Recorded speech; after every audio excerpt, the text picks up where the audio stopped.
విషయంలో దేవుని యొక్క ఏర్పాటు, దేవుని యొక్క చిత్తము, దేవుని యొక్క ప్రణాళిక. కాబట్టి ప్రభు కొన్ని విషయాల్లో మనతో సంధించడానికి కొరకే, దేవుని యొక్క ఏర్పాటులో మనం రావడానికి కొరకే ప్రభు మనల్ని ఇష్టపడిన వాడుగా ఉంటున్నాడు. కాబట్టి మనము మన జీవితంలో దేవుని యొక్క ఏర్పాటు, దేవుని యొక్క చిత్తం ఇక్కడ మనం చూస్తున్నాము. ఎఫ్రాయిము యొక్క కుటుంబాల యొక్క సన్నిధిలోను మనము చూస్తున్నాం. కాబట్టి నిజంగా ఎల్కానా ఇతడు నిజంగా చూడగలిగితే ఎఫ్రాతీయుడు అంటే సూపునకు పుట్టిన తోరహు కుమారుడు. కాబట్టి దేవుడు మన విషయంలో కూడా ఇక్కడ దేవుని యొక్క సన్నిధిలో షిలోహు యొక్క అనుభవాన్ని పోయినసారి చూస్తూ వచ్చాం. షిలోహు యొక్క అనుభవం. కాబట్టి ఈ షిలోహు యొక్క అనుభవంలోనికి రావడానికి ప్రభు మనకెంతగానో నేర్పిస్తూ వచ్చినటువంటి పాఠం, ప్రభు మనకెంతగానో సిద్ధపరిచినటువంటి అనుభవం. కాబట్టి దేవుడు మన విషయంలో కూడా ఆయన చేస్తూ వచ్చినటువంటి కార్యములు. అందుకోసమే దేవుని యొక్క సన్నిధిలో ఎఫ్రాయిము యొక్క మాన్యమునందు రామోత్సరాసు పట్టణపు వాడైనటువంటి ఒకడుండెను. అతని పేరు ఎల్కానా. ఇతడు నిజంగా చూడగలిగితే దేవుని యొక్క ఏర్పాటు చేత పిలువబడినవాడు, దేవుని యొక్క ఏర్పాటులోని తీసుకురాబడిన వాడిగా ఉంటున్నాడు. అందుకోసమే ఇతడు ఎవరు అనగా నిజంగా చూడగలిగితే లేవి యొక్క వంశానికి సంబంధించినవాడు. ఎవరితడు? లేవి యొక్క వంశానికి. మొదటి దినవృత్తాంతముల గ్రంథం 6వ అధ్యాయము. మొదటి దినవృత్తాంతముల గ్రంథము 6వ అధ్యాయం చూడండి. మొదటి దినవృత్తాంతముల గ్రంథము 6వ అధ్యాయము. మొదటి దినవృత్తాంతముల గ్రంథము 6వ అధ్యాయము. మొదటి దినవృత్తాంతం 2వ చూడండి. మొదటి దినవృత్తాంతం 6:28. మొదటి దినవృత్తాంతములు 28 వచ్చింది చదవండి. 6:28. మొదటి దినవృత్తాంతం. సమూయేలు కుమారులను జ్యేష్ఠుడగు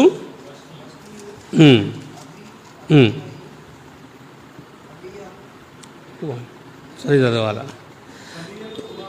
సమూయేలు కుమారుడు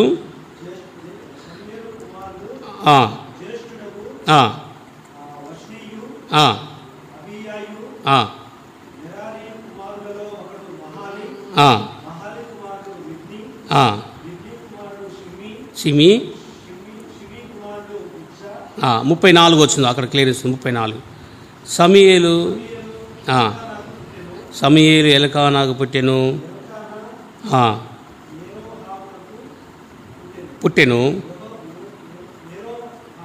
యెహోరాము ఏలీయేలుకు పుట్టెను.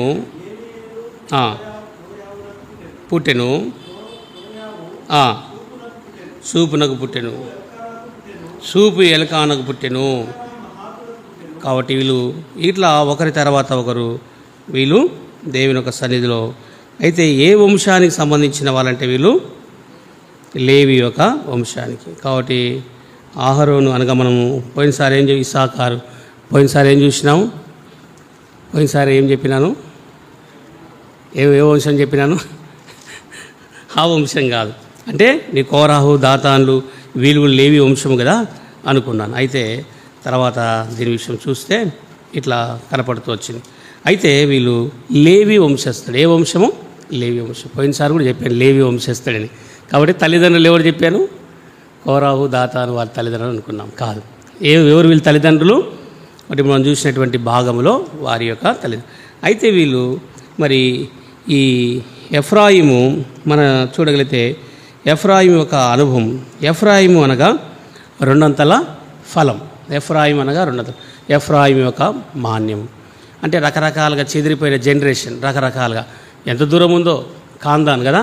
కాందాన్ అన్నీ ఇప్పుడు మనం సిటీలో చూస్తాం, హైటెక్ సిటీ, తర్వాత మధ్యలో ఉన్నటువంటి భాగాలు కదా చూస్తాం. కాబట్టి నిజంగా చూడగలిగితే అట్లా వీరు ఒక వంశాలు. కాబట్టి ఇక్కడ మనం చూడగలిగితే ఇక్కడ ఒక భాగాన్ని మనము జ్ఞాపం చేసుకుంటున్నాం. కాబట్టి నిజంగా చూడగలిగితే దేవుడు హన్నా విషయంలో, తర్వాత ఎల్కానా విషయంలో దేవుని యొక్క ఏర్పాటు. ఎల్కానా అనగా దేవుని స్వాధీనము లేక దేవుని సృష్టించబడినవాడు, దేవుని యొక్క స్వాధీనములో ఉన్నవాడు. ఆయన కూడా ఎన్నో శ్రమలు వచ్చాయి, ఆయన కూడా ఎన్నో కష్టాలు వచ్చాయి, ఎన్నో ఇబ్బందులు వచ్చాయి. వీటన్నిటిలో ప్రభు వారికి సహాయపడుతూ వచ్చాడు. వీటన్నిటిలో దేవుడు వారి విషయాల్లో కృపను చూపిస్తూ వచ్చాడు. మన జీవితంలో కూడా వారికి ఎన్ని పరిస్థితులున్నా, ఎన్ని విధంగా కూడా దేవుడు మన విషయంలో కూడా కార్యం చేసేవాడు. కాబట్టి దేవునికి ఏర్పాటు ఏంటంటే మరి నిజంగా చూడగలిగితే ఎల్కానా అనగా దేవుని యొక్క స్వాధీనములో ఉన్నవాడు. ఎక్కడున్నాడటన్నా? దేవుని యొక్క స్వాధీనములో ఉన్నవాడు. ఈయన దేవుని యొక్క స్వాధీనములో ఉండి దేవుని చేత పిలువబడినటువంటి వాడుగా ఉండి ప్రతి సంవత్సరం కూడా వారు ఎక్కడికి వస్తున్నారు? షిలోహులోనికి వస్తున్నారు. షిలోహులో ఏం చూస్తున్నారు వాళ్ళు? దేవుని యొక్క సన్నిధిని, దేవుని యొక్క ఏర్పాటును వారు చూస్తూ వస్తారు. షిలోహులో వచ్చినటువంటి భాగం కాబట్టి 4 విషయాలు ఉన్నాయి. మనం మొదటి భాగాన్ని చూస్తూ వచ్చాం. ఏం చూస్తూ వచ్చాం? పోయిన వారము సమాధానకర్త. ఏం చూసినామా? సమాధానకర్త. తర్వాత రెండోది ఏముందంటే విశ్రాంతి. మూడోది నెమ్మది. మూడోది ఏందమ్మా? నెమ్మది. కాబట్టి నిజంగా చూడగలిగితే ఈ నెమ్మదిలో వారు వెళ్ళాలన్నదే మరి దేవుని యొక్క. నాలుగవది శాంతి. కాబట్టి ఇక్కడ చూడగలిగితే సమాధానపు కర్తగా ఉండి దేవుడు నడిపిస్తూ వచ్చాడు. కాబట్టి ఇక్కడ చూడండి, వారి జీవితంలో ఎన్నో పోరాటాలు, ఎన్నో ఇబ్బందులు వచ్చాయి. కాబట్టి నిజంగా చూడగలిగితే ఎల్కానా తన జీవితంలో దేవుడు తనకు అనుమతించినటువంటి కుటుంబంలో ఎన్నో పోరాటాలు. వాటి మొట్టమొదటిగా మన జీవితంలో సమాధానంగా షిలోహులో వారు ప్రతి సంవత్సరము వెళుతున్నారు. ఎట్లా వెళుతున్నట్టనా? ప్రతి సంవత్సరము షిలోహుకు వెళుతున్నారు. ఎందుకు వెళుతున్నారు? షిలోహులో ఏముందంటే సమాధాన కర్తవ్యం. రెండవది అక్కడ ఏముందంట? షిలోహులో విశ్రాంతి. ఏముందంట? విశ్రాంతి. షిలోహులో ఏముందంటే విశ్రాంతి. మన జీవితంలో కూడా మనం కూడా ఎన్నో రకాలుగా వెళుతున్నాం, కానీ దేవుని సన్నిధిలో మనం ఏం పొందాలంటే విశ్రాంతిని పొందాలి. ఏం పొందాలి? విశ్రాంతి అనేది మన జీవితంలో ఎంతో అవసరం. కాబట్టి నిజంగా చూడగలిగితే ఇక్కడ షిలోహులో తన ప్రజలకు ఎంతో విశ్రాంతిని దేవుడు ఇచ్చేవాడుగా ఉంటున్నాడు. అయితే ఇక్కడ చూడైతే ఎల్కా తన జీవితంలో విశ్రాంతిలోనికి వెళ్ళడానికి ప్రభు ఇష్టపడుతూ వచ్చాడు. కాబట్టి నిజంగా చూడగలిగితే వీరి యొక్క విధానములో మరి పెనీన్లా అనగా చూడగలిగితే కెంపు లేక పగడము. కెంపు లేక పగడము. పెనీన్లా అనగా కెంపు లేక పగడం. కాబట్టి నిజంగా చూడగలిగితే మరి హన్నా అనగా దయగలది, కృపగలదినది. దయగలది, కృపగలది. కాబట్టి నిజంగా చూడగలిగితే ఎఫ్రాయిము యొక్క మాన్యము 200 ఫలాన్ని చూపిస్తుంది. ఎఫ్రాయిము మాన్యం అంటే 200 ఫలం.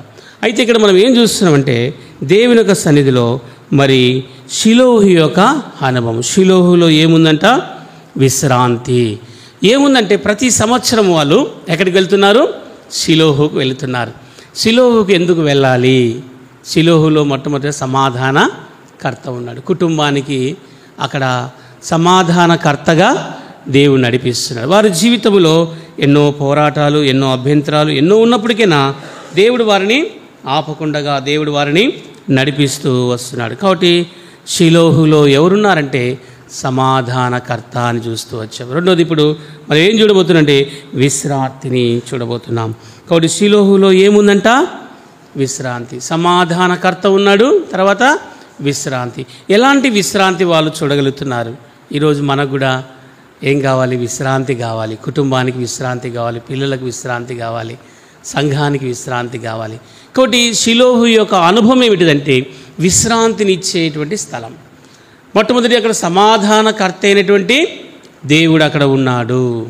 కాబట్టి లేవి గోత్రాన్ని దేవుడు తన ప్రజలను నడిపించడానికి కొరకై ఇష్టపడుతూ వచ్చాడు. మనం కూడా ఎన్నో సమస్యల్లో, ఎన్నో కష్టాల్లో, సమాధానం లేని పరిస్థితిలో దేవుని మందిరానికి నడిపించినప్పుడు, అక్కడ దేవుని ప్రజలు చూచినప్పుడు, దేవుని ప్రజల మధ్యలో ఉన్నప్పుడు సమాధానకర్త మనకు దొరికాడు అని చూస్తూ వచ్చాం. అయితే ఈరోజు విశ్రాంతి అనే ఆ స్థలాన్ని మనం చూడగలుగుతున్నాం. విశ్రాంతి. ఈ లోకంలో ఎన్ని ఉన్నా, ఎన్ని అంతస్తులున్నా, బంగ్లాలున్నా, ఏమున్నా మనుషులకు ఏం దొరకదు? విశ్రాంతి దొరకదు. కానీ షిలోహు యొక్క అనుభవం ఆ దినాల్లో లేవి గోత్రానికి, ఆ లేవి యొక్క మనుషునికి, ఎల్కానాకి ఏం దొరుకుతుందంటే అక్కడ విశ్రాంతి దొరుకుతుంది. ఆ విశ్రాంతి పేరు ఏమిటిది? విశ్రాంతికి కొన్ని పేర్లున్నాయి. ఆ విశ్రాంతి పేరు ఏమిటిది? యెషయా గ్రంథము రండి. యెషయా గ్రంథము 58వ అధ్యాయం 13వ వచనం. అది తెలిసిన భాగమే. యెషయా గ్రంథం 58:13. యెషయా గ్రంథం 58:13. యెషయా గ్రంథం 58:13 వచనం చూడండి. యెషయా గ్రంథం 58:13. నా విశ్రాంతి దినమున వ్యాపారము చేయకుండగా నాకు ప్రతిష్ఠిత దినమనియు మీరు ఊరుకునేలా చూడు, విశ్రాంతి దినం మనోహరమనియు యెహోవాకు ప్రతిష్ఠిత ఘనమైనదనియు అనుకొని దాన్ని ఘనంగా ఆచరించవాలి. కాబట్టి నా ఆలోచన ఏంటంటే ఇక్కడ విశ్రాంతి దినము వారికి ఎలాంటిదంటే మనోహరమైనది. కాబట్టి ఎవరికి మనోహరంగా ఉంది? కాబట్టి నిజంగా చూడు, ఎల్కానా యొక్క కుటుంబానికి ఏమైంది అక్కడ దేవుని యొక్క సన్నిధిలో? మనోహరమైనది. ఈ విశ్రాంతి ఎలాంటిదంటే దేవుడు మనకిచ్చినటువంటి మనోహరమైనదిగా చూస్తున్నాం. కాబట్టి మనోహరమైన విశ్రాంతి. ఏ విశ్రాంతి? మనోహరమైన విశ్రాంతి. కాబట్టి ఆ స్థలానికి వెళ్ళే లోపల వాళ్ళకి ఏం కలుగుతుందంటే ఒక మనోహరమైనటువంటి స్థలము, ఆ మనోహరమైన పరిస్థితి, ఆ మనోహరమైన విశ్రాంతి వారు చూడగలిగినారు. కాబట్టి ఆ కుటుంబానికి దేవుడు ఏమి ఇస్తున్నాడంటే మనోహరమైన విశ్రాంతి. కాబట్టి దేవుడు నిజంగా చూడగలిగితే ఇలాంటి పరిస్థితిలో దేవుని ప్రజలుగా వెళుతున్న సందర్భంలో దేవుడు యెషయా ప్రవక్త ద్వారా కూడా మాట్లాడుతున్నాడు. విశ్రాంతి దినం మీరు వ్యాపారము చేయకండి. కాబట్టి నా విశ్రాంతి దినము ఏమిటిదంటే మనోహరమైన దినము. విశ్రాంతి ఆ దినాలలో వారికి ఎలాంటిదంటే అక్కడికి పోయినప్పుడు అది మనోహరమైన విశ్రాంతి ఆ కుటుంబము చూడగలిగింది. ఒకవేళ బహుశా వారు యాత్ర చేసి అక్కడ వెళ్ళి పండుకుంటే అక్కడ ఏం కనపడుతుందంట? వారికి విశ్రాంతి ఎట్లుందంట? ఆ విశ్రాంతి ఎట్లుందంట? మనోహరముగా ఉంది. ఒకసారి కాన్వకేషన్ టైంలో, కాన్వకేషన్ అయిపోయిన తర్వాత నేను మరి హెబ్రోన్కి వెళ్ళాను. హెబ్రోన్లో పండుకున్నప్పుడు ఒకరోజు రాత్రి నాకు చాలా నెమ్మది కనపడింది. ఎట్లా నెమ్మదంటే ఆ రోజు దేవుడు నాతో ఏదో ఒక రకమైనటువంటి స్పర్శ నాకు కలుగుతూ వచ్చింది. అంటే దేవుని మందిరములో పండుకున్నప్పుడు, దేవుని మందిరములో హెబ్రోను ఆవరణములో పండుకున్నప్పుడు నాకు ఒక వింతైనటువంటి అనుభవం ఎదురొచ్చింది. నా చిన్నతనములో ఇంతైన అనుభవం. కాన్వకేషన్ టైంలో దేవుని మందిరంలో అంత స్థలం అంతా అయిపోయింది. ఆ లోపల బయట అంతా అయిపోయింది. అయిపోతే ఎక్కడ ఉండాల్సి వచ్చిందంటే వెనక భాగంలో వేసిన పెండాల్లో అంతా నిండిపోయారు. అటేమో సిస్టర్స్ కాంపౌండ్లు ఏమో సియోన్ కాంపౌండ్లో అటువైపు అంతా కూడా ఫిలప్ అయిపోయారు. స్థలం లేదు. అయితే ఎక్కడ పండుకోవాల్సి వచ్చిందంటే ఇప్పుడు హెబ్రోన్లో ఉన్నటువంటి కాంపౌండ్ వాళ్ళకి ఆ జాలి ఉండే స్థలంలో అటు భాగము లగేజ్ పెట్టుకొని అక్కడ పండుకున్నాం. అయితే రాత్రి మందిరం లోపలికి వచ్చి పండుకున్నప్పుడు అక్కడ ఏం కనపడిందంటే ఒక విశ్రాంతి యొక్క అనుభవాన్ని చూస్తవచ్చు. అయితే వీరు కూడా ఎల్కానాకు తన జీవితంలో తన భార్య పిల్లలు తీసుకొని వెళ్ళినప్పుడు అక్కడ ఏం కనపడుతుందంట? విశ్రాంతి. ఏ విశ్రాంతిది? షిలోహులో దేవుని మందిరానికి వచ్చినప్పుడు ఆ షిలోహు ఎలాంటిదంటే మనోహరమైన విశ్రాంతి. ఏ విశ్రాంతి? బహుశా మరి ఈ అనుభవం ఉండొచ్చేమో, కానీ ఈ వచనాన్ని తీసుకొచ్చి అక్కడ ఎలాగుంది అని అనుకుంటే కష్టం కదా. అయితే ఆ దినాల్లో ఇశ్రాయేలు ప్రజలకు మనోహరమైన విశ్రాంతి, దేవుడు మనోహరమైన విశ్రాంతి మనకి ఇవ్వాలని, మనోహరమైనటువంటి విశ్రాంతి. కాబట్టి నిజంగా చూడగలిగితే ఈ రోజుల్లో ఎక్కడ చూసినా దుఃఖమే, ఎక్కడ చూసినా ఏడిపే. కాబట్టి మనోహరమైన విశ్రాంతి మనకు కావాలి. కాబట్టి మనోహరమైన విశ్రాంతి ఎక్కడుంది? ప్రభు సన్నిధిలో, దేవుని సన్నిధిలో, దేవుని ప్రజలతో ఆనందిస్తున్నప్పుడు, దేవుని ప్రజలతో ఉన్నప్పుడు. కాబట్టి ఎల్కానాకు ఎంతో పోరాటం ఉంది. వారేమో దేవుని సన్నిధిలో నడవాలి అని దేవుడు తీసుకొస్తున్నాడు. షిలోహు యొక్క అనుభవంలో ఏం కనపడుతుంది? మొదటిది మనోహరమైన విశ్రాంతి. ఏముంది అక్కడ? మనోహరమైన విశ్రాంతి. దేవుని సన్నిధికి వచ్చినప్పుడు మనందరికీ ఏం కనపడుతుందంట? మనోహరమైన విశ్రాంతి. కష్టాలున్నాయి, దుఃఖాలున్నాయి, ఏడుపులున్నాయి, బాధలున్నాయి. కొన్నిసార్లు ఇక్కడ మోకాళ్ళ మీద కూర్చొని ప్రార్థన చేస్తుంటే కూడా దేవుడు మనకేమిస్తాడు? మనోహరమైన విశ్రాంతి. షిలోహులో ఏం కనపడుతుంది? మనోహరమైన విశ్రాంతి. ఇది మొదటిది. వారి జీవితంలో లేవి యొక్క వంశంలో నుంచి వచ్చినటువంటి ఆ దైవజనుడు, ఆ కుటుంబం తన యొక్క తరాలుగా ఒక జనరేషన్ తర్వాత ఒక జనరేషన్ తర్వాత ఒక జనరేషన్ తర్వాత ఒక జనరేషన్ తర్వాత ఒక జనరేషన్, ఇక అంతు లేనటువంటి జనరేషన్ అక్కడికి వచ్చింది. ఎక్కడో ఆరంభించబడింది, ఎక్కడో దేవుడు తీసుకొచ్చాడు. కాబట్టి నిజంగా ఎఫ్రాయిము యొక్క ఆ ప్రదేశం అంతటిని దేవుడు అట్లా తీసుకెళ్ళి కాండాలుగా దాటినట్టుగా చూడగలదు. అంటే దేవుడు షిలోహు యొక్క అనుభవం, విశ్రాంతి. ఆ విశ్రాంతి ఎలాంటిదంటమ్మా? మనోహరమైన విశ్రాంతి. ఇది మొదటిది. రెండోది చూడండి, ప్రతిష్ఠించబడిన విశ్రాంతి. ఏ విశ్రాంతి? ప్రతిష్ఠించబడిన విశ్రాంతి. ఇర్మియా గ్రంథం 17:22 వచనం చూడండి. ఇర్మియా గ్రంథము 17:22. ఇర్మియా గ్రంథం 17వ అధ్యాయం 22 వచనం. ఇర్మియా గ్రంథం 17:22. విశ్రాంతి దినమున మీ ఇండ్లలో నుండి ఏ బరువును మోసుకొని పోకుడి, ఏ పని చేయకుడి. నేను మీ పితరులకు ఆజ్ఞాపించి విశ్రాంతి దినమును చూడండి, విశ్రాంతి ప్రతిష్ఠిత దినముగా ఎంచుకోండి. విశ్రాంతి దినం వాళ్ళు ఎలా ఎంచుకోవాలంట? ప్రతిష్ఠించబడిన దినముగా. అంటే ప్రతి సంవత్సరానికి ఒకసారి వాళ్ళు ఎక్కడికి వెళ్తున్నారు? షిలోహులోనికి వెళ్తున్నాడు. ఆ విశ్రాంతి అక్కడ తీసుకున్నప్పుడు ఆ దినాన్ని ఎలా ఎంచుకోవాలంటే ప్రతిష్ఠిత దినముగా. విశ్రాంతిలో ఏముందంట? ప్రతిష్ఠిత. కాబట్టి మనం విశ్రాంతిలో ఏముంది? మనోహరం ఉంది. కాబట్టి దేవుని స్థలానికి వచ్చినప్పుడు, దేవుని సన్నిధిలో నిలుచున్నప్పుడు, దేవుని సన్నిధిలో ఉన్నప్పుడు ఆయన సన్నిధిలో విశ్రాంతిలో మనోహరం ఉంది. విశ్రాంతిలో ఏముంది? ప్రతిష్ఠిత. కాబట్టి ఎప్పుడు ప్రతిష్ఠించుకుంటాడు మానవుడంటే నెమ్మదిగా విశ్రాంతిలో ఉన్నప్పుడు. చూడండి, కొన్నిసార్లు నిద్రపోయి కూడా విశ్రాంతిలో ఉండి కూడా కొన్ని ఆలోచనలు మనకు వస్తాయి.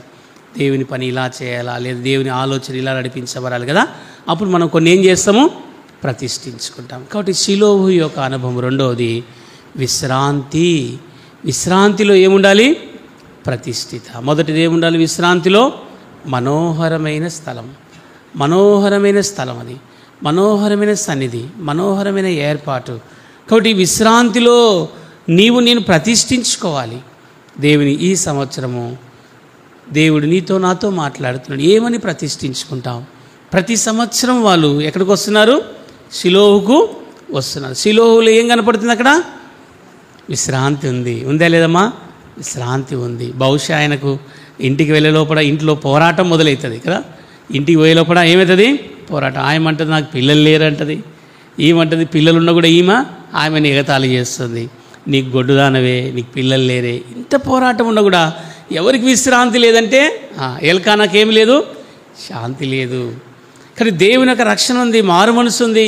ఒక గొప్ప శ్రేష్టమైనటువంటి వంశంలో నుంచి వచ్చిన వాడు అయినను తన జీవితంలో వారిని షిలోహుకు నడిపిస్తూ వచ్చాడు. షిలోహులో ఏముందంటే శాంతిలో ప్రతిష్ఠిత. కాబట్టి విశ్రాంతిలో మనము ప్రతిష్ఠించుకొని ప్రభు దగ్గరికి రావాలి. ప్రభు దినం వచ్చినప్పుడు, విశ్రాంతి దినం కూర్చున్నప్పుడు, మనం విశ్రాంతి దినం కొంతమంది ఏం చేస్తారంటే వ్యాపారం చేస్తారు కదా. కొంతమంది రకరకాలుగా విశ్రాంతి దినం. అయితే ఇక్కడ ప్రభు అంటున్నాడు, ఓ ఇశ్రాయేలు ప్రజలారా, మీరు విశ్రాంతి దినమున ఎందుకు పనులకు వెళుతున్నారు? ఎందుకు నా విశ్రాంతి దినాన్ని ప్రతిష్ఠిత దినముగా ఎంచుకోవడం లేదు? ఈరోజు మనము విశ్రాంతి దినాన్ని దేవుని సన్నిధిలోనికి తీసుకొని రాబడినటువంటి మనము అది ప్రతిష్ఠిత దినముగా ఎంచుకోగలిగితే ఎంత బాగుంటుంది మా జీవితంలో. ప్రతిష్ఠిత. నేను నీవే దేవునికి ప్రతిష్ఠించుకో. నన్ను నేనే ఈ సంవత్సరం ప్రభు నిజంగా చూడగలిగితే షిలోహు యొక్క అనుభవంలోనికి, షిలోహులో దేవుని విశ్రాంతిలో మనం ప్రతిష్ఠించుకోగలిగితే, ప్రభుతో నేను కూడా ప్రతిష్ఠిత అనుభవం అవసరం. దేనికి ప్రతిష్ఠిత? నీ జీవితంలో, నా జీవితంలో ప్రభుకు నమ్మకంగా ఉన్నాం, అన్ని విషయాల్లో నమ్మకంగా ఉన్నాం. విశ్రాంతి యొక్క అనుభవంలో, ఆయన విశ్రాంతిలో మనం ఏం చేయాలంటే షిలోహు యొక్క అనుభవంలో ప్రతిష్ఠించుకున్న అనుభవంలోనికి రావాలి. ఇది రెండవది, ప్రతిష్ఠించబడిన అనుభవం. ఏ అనుభవం ఇది? ప్రతిష్ఠించబడిన అనుభవం. కాబట్టి నిజంగా చూడగలిగితే మనం కూడా దేవుని సన్నిధిలో ప్రతిష్ఠించుకునే అనుభవంలోనికి రావాలి. ఏ అనుభవంలోనికి రావాలంటనా? ప్రతిష్ఠించుకునే అనుభవంలోనికి రావాలి. ఈ ప్రతిష్ఠిత యొక్క అనుభవం మన జీవితంలో ఎంతో దేవునికి విశ్రాంతిగా తీసుకోవాలి. విశ్రాంతిలో ఏముండాలి? ప్రతిష్ఠిత. రెండవది, మొదటిది విశ్రాంతిలో ఏముండాలి? మనోహరమైన విశ్రాంతిని తీసుకో. మనోహరమైన విశ్రాంతి నువ్వు తీసుకో, దేవుడిస్తాడు. ఓసారి నన్ను పరిచయం పంపించారు. ఓ చోటి పరిచయం పంపిస్తే అది చివర్లో ఉంది, దయాల కోట మాదిరి ఉంది. అది మధ్య పెట్టుది దయాల, అప్పుడెప్పుడో కట్టినది. తాండూరు దగ్గర, ఆ తాండూరు దగ్గర అది ఫ్యాక్టరీ. అప్పుడు ఎవరు కురియన్ అంకుల్ స్టార్టింగ్లో సేవ చేశాడు అక్కడ. కురియన్ గారు స్టాండింగ్లో దైవజనుడు అక్కడ సేవ చేసినది సంఘం. అది చిన్న మందిరం, కోట మాదిరిగా ఉంది. అది మందిరం వెనక భాగంలో నన్ను పండబెట్టినాడు. రాత్రి ఎంత శబ్దాలు వస్తున్నావంటే అంత శబ్దాలు వస్తున్నాయి. పండుకోవాలంటే ప్రార్థన చేసుకున్న, ప్రభా నీవే సాయం చేయి ప్రభా అని. ఓ దుక్కు సప్పులు, ఎలకలు కిచకిచకిచకిలు ఆడుతున్నాయి. దానిలో కొరకు పాములు వస్తున్నాయి. ఏమొస్తున్నాయి? పాములు. ఎట్లా పండుకుంటావు చెప్పు? ప్రార్థన చేసుకున్నా, పండుకున్నాను. మంచి నిద్ర వచ్చింది. ఉదయకాలం లేచి చూస్తే ఎండ బయట నుంచి సూర్యుడు యొక్క కిరణాలు ఆ కిటికీలో పడుతుంటే లేచి చూశాను. రాత్రి అంతా ప్రశాంతంగా నిద్ర వచ్చింది. కాబట్టి దేవుని సన్నిధిలో మనము శాంతి తీసుకోగలుగుతాము. కాబట్టి దేవుని సన్నిధిలో మనము ఈ అనుభవం గుండా రాగలుగుతాం. ప్రతిష్ఠించుకున్నప్పుడు మంచిగా దేవుడు శాంతిని ఇస్తాడు. ఇదొక అనుభవం.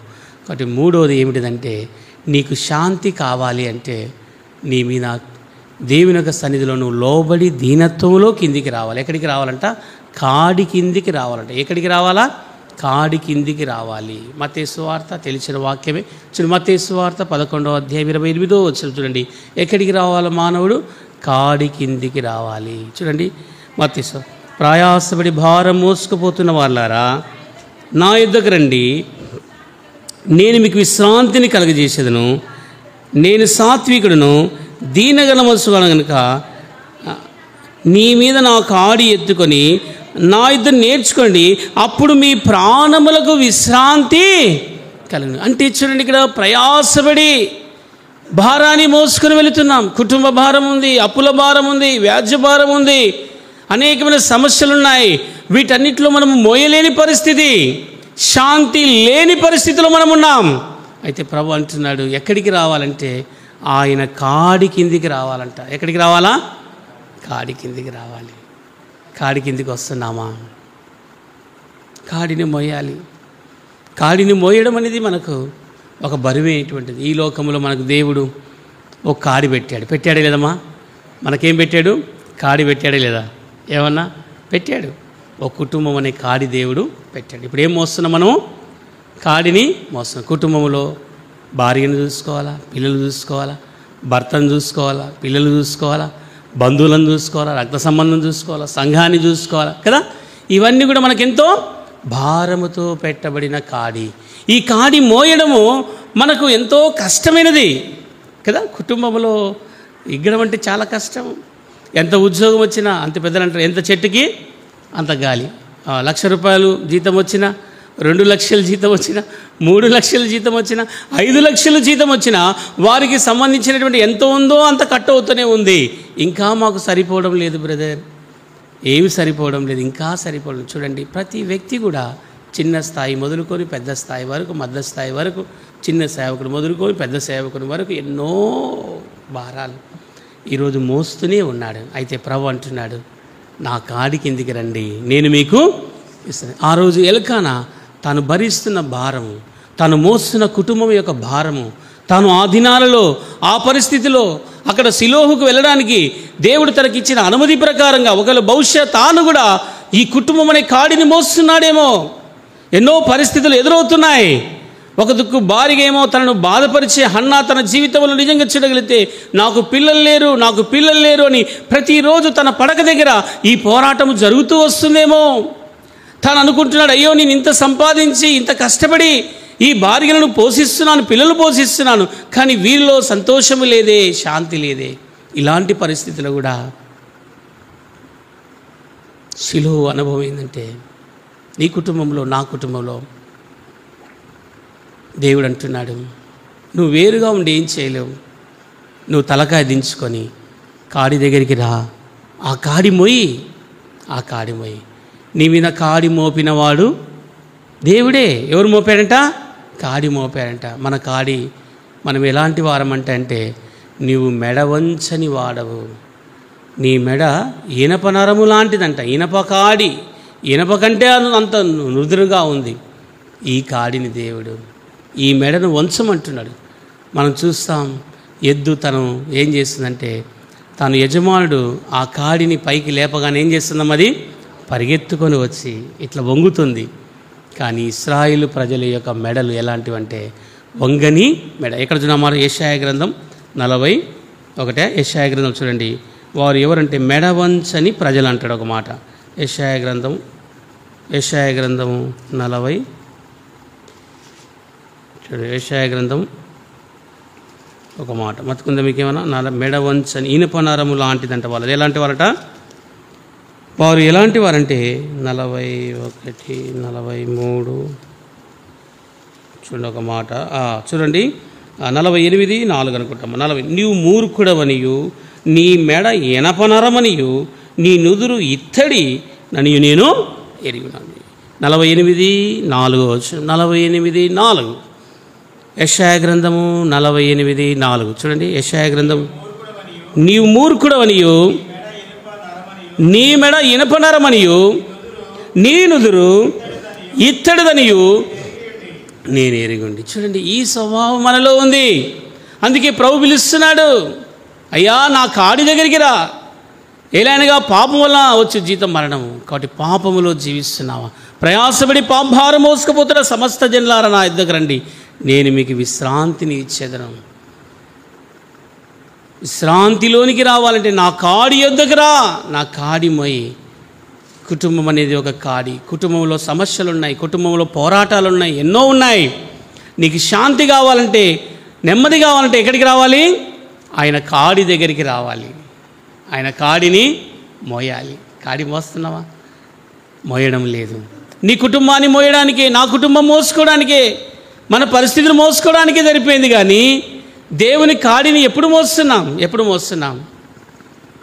సమస్యలు, పోరాటాలు, ఇబ్బందులు కుటుంబంలో. ఈ కుటుంబం అనే కాడి విశ్రాంతి లేని కాడి. అయితే ప్రభు అంటున్నా, నా దగ్గరికి రా, నీ కుటుంబం అంతా కూడా నా దగ్గర, నీ సమస్యలన్నీ కూడా నా దగ్గర తీసుకురా. హో ఎల్కానా ఎక్కడున్నావు? ఆ స్థలంలో నుంచి ఈ షిలోహులోనికి రా. ఈ షిలోహులో నీవు ఉండు. ఈ షిలోహులో నువ్వు దేవుని సన్నిధిలో నిలబడగలిగితే నీ కాడి నా మీదకి తీసుకురా. నువ్వుగా మొయ్యలేవు, నువ్వుగా తీసుకొని వెళ్ళలేవు. నీకు శాంతి కావాలి అంటే, నీకు నెమ్మది కావాలంటే ఆయన కాడి కిందికి మనం రావాలి. ప్రభు కాడిని మోపేవాడుగా ఉంటున్నాడు, ఆయన మీద మోసుకుంటున్నాడు.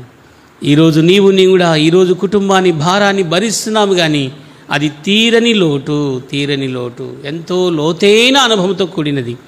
షిలోహులో శాంతి కావాలి. ఆ శాంతి లేని పరిస్థితిలో తిరుగుతూ ఉన్నాం. కాబట్టి ప్రభు అంటున్నాడు, కాడి కిందికి వస్తే ఏం దొరుకుతుందమ్మా? శాంతి దొరుకుతుంది. మొదటిది ఏం చూసినా చెప్పండి? మొదటిది ఏం చూసినాము? ఏ శాంతి? మనోహరమైన శాంతి. ప్రభు దగ్గరికి షిలోహులో ఏముంది? మనోహరమైన శాంతి. ఎక్కడ లేదు. దేవుని మందిరాల్లో వస్తే, దేవుని మందిరానికి వస్తే చాలు. నువ్వు దుఃఖంతో వచ్చావా, ఏడుపుతో వచ్చావా, బాధతో వచ్చావా, ఏ సమస్యతో వచ్చావో తెలియదు, కానీ ఆయన సన్నిధిలో ఏముంది? షిలోహులో ఏందంటమ్మా? మనోహరమైన శాంతి. రెండవది ఏమిటంటమ్మా? షిలోహులో. కాబట్టి దేవుని కొరకే ఆయన శాంతిలోనికి నువ్వు ప్రతిష్ఠించబడిట ద్వారా శాంతి నీకు వస్తుంది. ప్రతిరోజు వ్యాపారం, ప్రతిరోజు సమస్య కాదు, ఆయన కొరకే ఆ విశ్రాంతి దినాన్ని మనం ఏం చేయాలా? ప్రతిష్ఠించుకుంటే, ఆయనను ప్రతిష్ఠించుకున్నాం. మూడవది, ఆయన కాడిలోనికి వస్తే ఏముంది? మనకు శాంతి. ఆయన కాడి కిందికి రావాలి. ఆయన కాడి కింద మనం ఉన్నప్పుడు ఆ కాడి మనకేమిస్తుందంట? శాంతిని ఇస్తుంది. ఏమిస్తుందంటమ్మా? కాబట్టి విశ్రాంతిని ఇస్తుంది. కాబట్టి మన జీవితంలో మనము శాంతి కలిగిన వారముగా ఉండాలని ప్రభు ఇష్టపడుచున్నాడు. దేవుని యొక్క శాంతి మనం పొందాలి. షిలోహు యొక్క అనుభవం శాంతి కలిగినటువంటి విశ్రాంతి యొక్క అనుభవం. కాబట్టి మూడోది, కాడి కిందికి వచ్చడం వల్ల మనకేం కలుగుతుందంటమ్మా? విశ్రాంతి. కాబట్టి నిజంగా చూడగలిగితే ఈ విశ్రాంతి మనకు కావాలంటే దేవుని యొక్క కాడి కిందికి రావాలి. కాబట్టి మనం ఎలా ఉండాలంటే, నేను కూడా దేవుని మందిరానికి వస్తున్నాం. దేవుని మందిరంలో మనమందరం కూడా ఇతరులకు విశ్రాంతినిచ్చే వారముగా ఉండాలి. నాలుగోది ఏమిటిదంటే, ఇతరులకు ఏమి ఇవ్వాలి? విశ్రాంతిని ఇవ్వాలి. ఎలా ఇవ్వగలుగుతాం ఇతరులకు విశ్రాంతిని? ఇతరులకు విశ్రాంతిని ఇవ్వాలి అంటే, మన సంఘములో ఎవరున్నారు? పరిశుద్ధులు ఉన్నారు. మరి పరిశుద్ధులకు మన ద్వారా ఏం కలగాలి? విశ్రాంతి కలగాలంట. పరిశుద్ధులకు ఏం కలగాల? విశ్రాంతి. చూడండి, షిలోహులో వెలుట ద్వారా షిలోహులో ఎంతోమంది పరిశుద్ధులు వస్తున్నారు. తన నడవడికను చూసి, ఎల్కానా యొక్క అనుభవం చూసి అక్కడున్న ప్రజలకు ఏం కలగాలంటే పరిశుద్ధులకు విశ్రాంతి కలగాలి. ఏం కలగాలి? పరిశుద్ధులకు ఏం కలగాలి? విశ్రాంతి కలగాలి. ఫిలమోను రాసిన పత్రిక 1:7 చూడండి, అందరికి తెలిసిన భాగమే. ఫిలమోనుకు రాసిన పత్రిక 1వ అధ్యాయము 1:7. ఫిలమోను రాసిన పత్రిక చూడండి 1:7.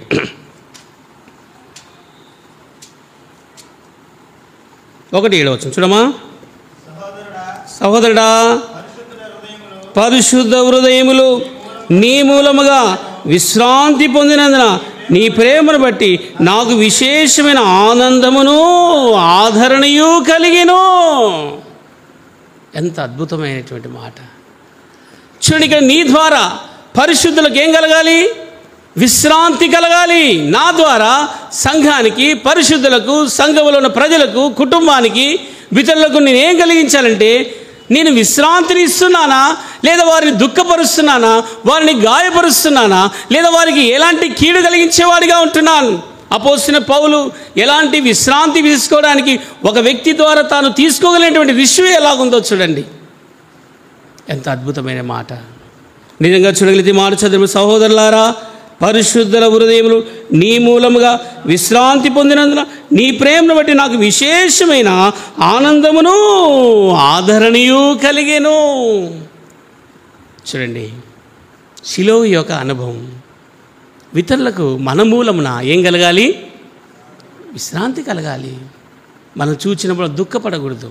మనం చూచినప్పుడు వాళ్ళు ముఖం వేరుగా పెట్టుకొని వెళ్ళకూడదు.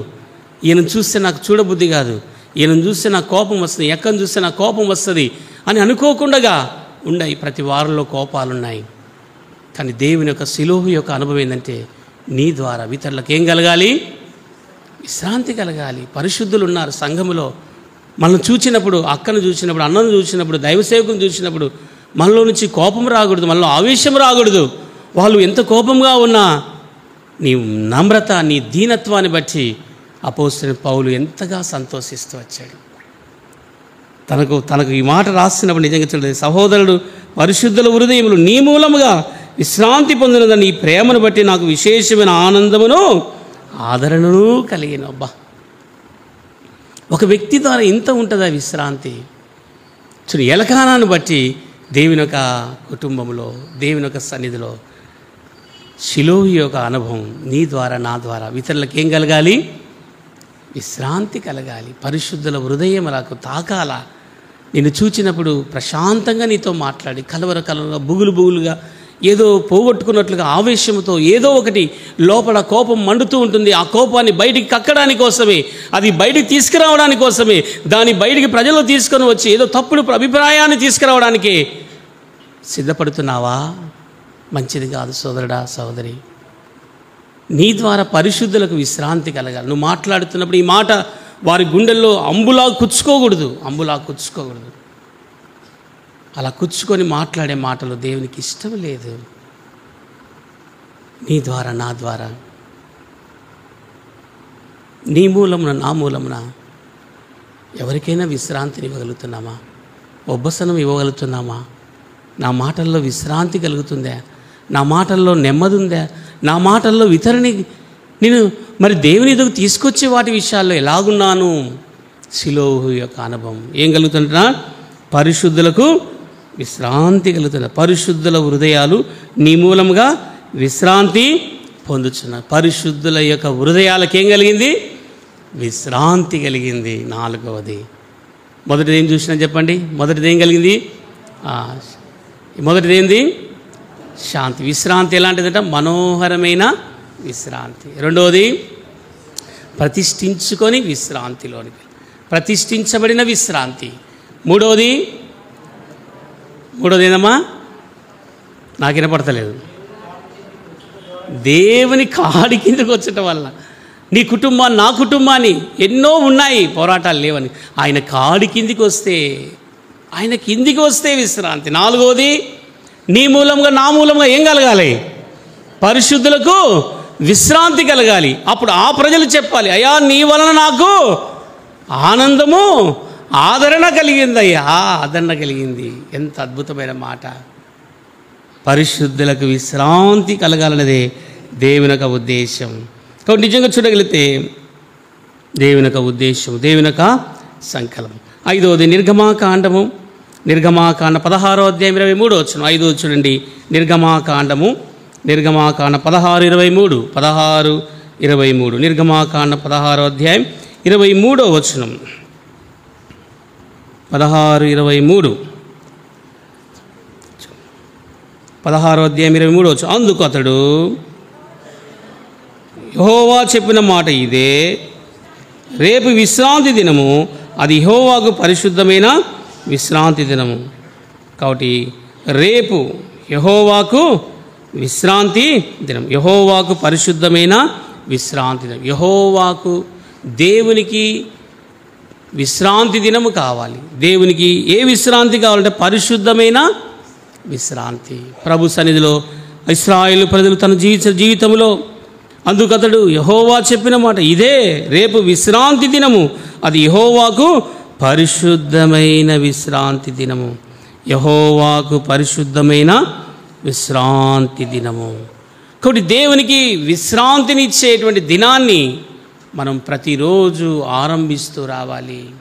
నీ ద్వారా, నా ద్వారా యెహోవాకు పరిశుద్ధమైనటువంటి విశ్రాంతి దినం, పరిశుద్ధమైనటువంటి జీవితం, పరిశుద్ధమైన నడక, పరిశుద్ధమైన ప్రవర్తన. కాబట్టి దేవుని సన్నిధిలో నీవు కూడా జీవించే వారంగా ఉండాలి. కాబట్టి 5వది యెహోవాకు పరిశుద్ధమైన విశ్రాంతి దినం. మీరు కాల్చుకోవలసిన రొట్టెలు కాల్చుకొనిడి, మీరు వండుకోవలసినది ఉదయం వరకు మిగిలి మీ కొరకు ఉంచుకున్న వారితో చెప్పాను. కాబట్టి నిజంగా చూడగలిగితే త్వరగా సిద్ధపరచుకోవాలి, త్వరగా ఏర్పాటు చేసుకోవాలి. అది మరలా మిగిలకూడదు, మరలా అది ఉంచుకోకూడదు. అది ఎంతో మరలా కొంచెం దాచిపెట్టుకుందాం, కొంచెం ఉంచుకుందామని చెప్పడానికి వీల్లేదు. కాబట్టి యెహోవాకు మరి నిజంగా చూడగలిగితే అది ఎలాంటిదంటమ్మా? యెహోవాకు పరిశుద్ధమైన విశ్రాంతి, పరిశుద్ధమైన విశ్రాంతి. యెహోవాకు మనం ఏది ఉంచుకోకుండా, ఏది మనం దాచిపెట్టుకోవడానికి ప్రయత్నం చేస్తాం కదా. వాళ్ళకు దేవుడు ఇచ్చాడు, పరలోకం నుంచి కురిపించాడు. వారేం చేస్తున్నారు? అది దాచుకోవడానికి ప్రయత్నం. అది ఏది కూడా ఉంచుకోవద్దు. అది దేవునికి విశ్రాంతి దినము. కాబట్టి విశ్రాంతిని ఇచ్చేదాడు. 5వది యెహోవాకు పరిశుద్ధమైన విశ్రాంతి దినము. మనం దాచిపెట్టుకోవడానికో, ఉంచుకోవడానికో, కప్పిపెట్టుకోవడానికో దేవుడు ఇష్టపడడం లేదు. అది యెహోవాకు పరిశుద్ధమైన విశ్రాంతి దినము. ఎవరికి విశ్రాంతి దినం అంటమా? యెహోవాకు పరిశుద్ధమైన విశ్రాంతి దినం. దాచిపెట్టుకోవడానికి లేదు, ఉంచుకోవడానికి లేదు, ఎత్తి పెట్టుకోవడానికి లేదు. అది అంతా కూడా మనం దేవుని సన్నిధిలో కనపడే వారంగా, దానికి దేవునికి విశ్రాంతి దినం, షిలోహు యొక్క అనుభవం. అది యెహోవాకు పరిశుద్ధమైన విశ్రాంతి దినం కదా. దేవునికి పరిశుద్ధమైన విశ్రాంతి దినం. ఈ విశ్రాంతిని మనము షిలోహు యొక్క మందిరములో ఎల్కానా అనుభవిస్తున్నటువంటి అనుభవము. కాబట్టి నీ కూడా ఆయన సన్నిధిలో మనం సాగి వెళుతున్నప్పుడు ప్రభు మనను ఆ విశ్రాంతిలోనికి మనను తీసుకొని వెళ్తాడు. అది ఎంతో దేవుడు చేసేటువంటి కార్యాలు. 6 చూద్దామా? 6వ ఒక అనుభవం చూడండి. 6వ యొక్క విశ్రాంతి. ఏజ్కేలు గ్రంథము 20:20. ఏజ్కేలు గ్రంథం 20వ అధ్యాయం 20 వచనం. ఏజ్కేలు గ్రంథము 20:20 చూడండి. ఏజ్కేలు గ్రంథం 20వ అధ్యాయం 20 వచనం.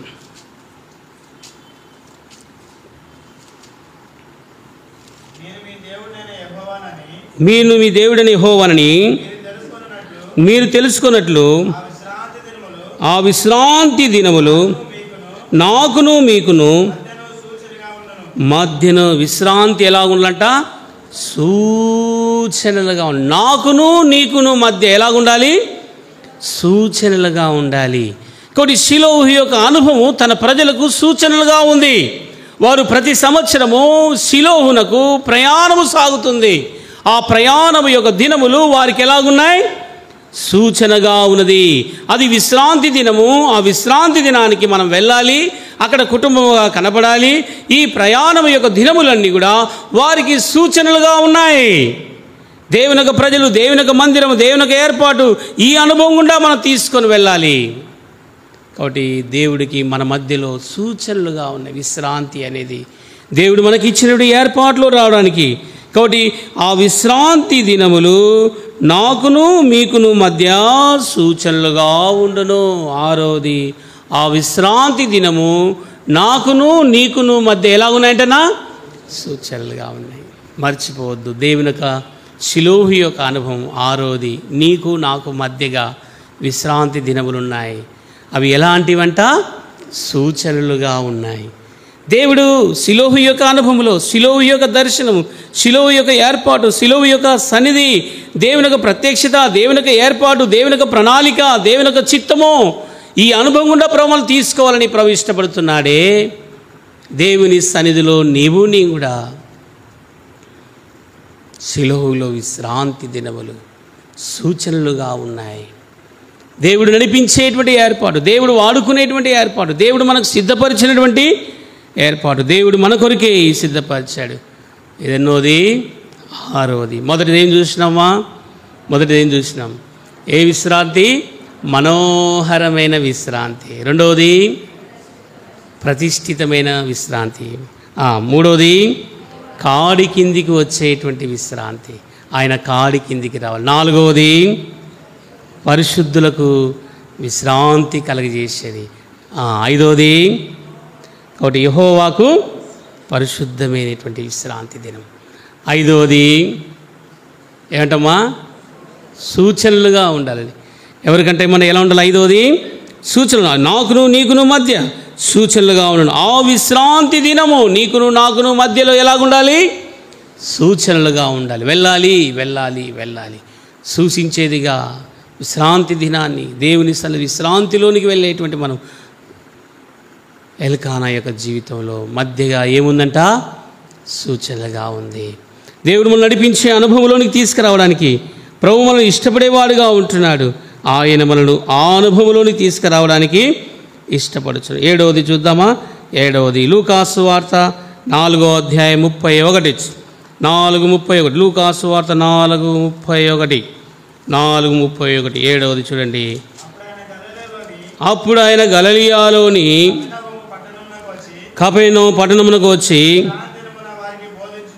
విశ్రాంతి దినమున వారికి బోధించుచున్నాను. విశ్రాంతి దినమున వారికి బోధించు. కాబట్టి ఆయన విశ్రాంతి దినమున ప్రభు విశ్రాంతిలో మనకు బోధించేవాడుగా ఉంటున్నాడు.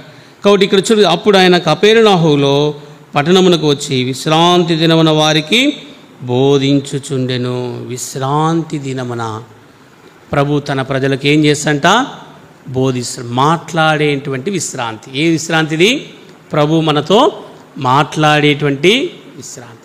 ఆ దినం ప్రభు వచ్చినప్పుడు, ఒక దినం విశ్రాంతి దినమున ప్రభు మనతో మాట్లాడబోతున్నాడు. ప్రభు అక్కడ ఉండి, ఆ పరిస్థితిలో ఉండి, ఆ విశ్రాంతి దినమున ప్రభు మనతో మాట్లాడుతున్నప్పుడు, కాబట్టి ఎల్కానాతో దేవుడు మాట్లాడుతున్నాడు. షిలోహులో దేవుని మందిరంలో వారు తీర్మానం చేసుకోవడానికి, షిలోహులో దేవుడు విశ్రాంతి దినమున ఆ మందిరములో ఒక దీపం అంటించేవాడు, ఆ మందిరమును శుభ్రపరిచేవాడు, ఆ మందిరంలో యాజకత్వం జరిగించడానికి ఆ మందిరంలో ఒక దైవజనుడు ఉండాలి, ఆ మందిరంలో దేవుని యొక్క ప్రత్యక్షత కనపడాలి, ఆ మందిరములో పూర్వపు వైభోగం రావాలి. సంవత్సరముకు ఒకసారి మాత్రమే దాన్ని తెరవడము కాదు, దేవుని సన్నిధిలో నిత్యము వెలిగించబడాలి. నిత్యము దాంట్లో విశ్రాంతికరమైన స్థలం అది, దేవుడు మాట్లాడేటువంటి స్థలము. ఈరోజు ప్రభు నీతో నాతో కూడా మాట్లాడుతున్నాడు. ఈ అనుభవంలో మనం ఉన్నామా? షిలోహు యొక్క అనుభవము, దేవుని యొక్క దైవజనుడు, లేవి యొక్క గోత్రము, లేవి యొక్క అనుభవము షిలోహునకు నడిపించబడుట. కాబట్టి 7 అంతల అనుభవం షిలోహులో మనం చూస్తున్నాం. విశ్రాంతికి సంబంధించింది. కాబట్టి పోయిన వారం ఏం చూస్తూ వచ్చామంటే సమాధానకర్త. షిలోహులో ఎవరున్నారు? సమాధానకర్త. రెండోది ఎవరున్నారు? షిలోహులో విశ్రాంతి ఉంది. నాలుగోది ఏముంది అక్కడ? మూడోది ఏముంది? నెమ్మది ఉంది. నాలుగోది ఏముంది అక్కడ? శాంతి ఉంది. దాంట్లో 2 భాగాలు చూసాం. ఎన్ని చూసాం? ఇప్పటికీ 2 భాగాలు చూసాం. ప్రభు చిత్తమైతే వచ్చే వారం కూడా నెమ్మది. షిలోహులో ఏం చూస్తాం? నెమ్మదిని చూస్తాం. కాబట్టి దేవుడు నడిపించిన కొలది దేవుడు షిలోహు యొక్క అనుభవం, 7 అంతల అనుభవం, ఈ అనుభవంతో నడిపించబడడానికే దేవుడు ఎల్కానాను దేవుడు వాడుకున్నాడు. ఆ కుటుంబాన్ని దేవుడు ముందుకు తీసుకొచ్చి దేవుడు అట్లు నిన్నను కూడా సిద్ధపరిచి దేవుడు సహాయపడుగా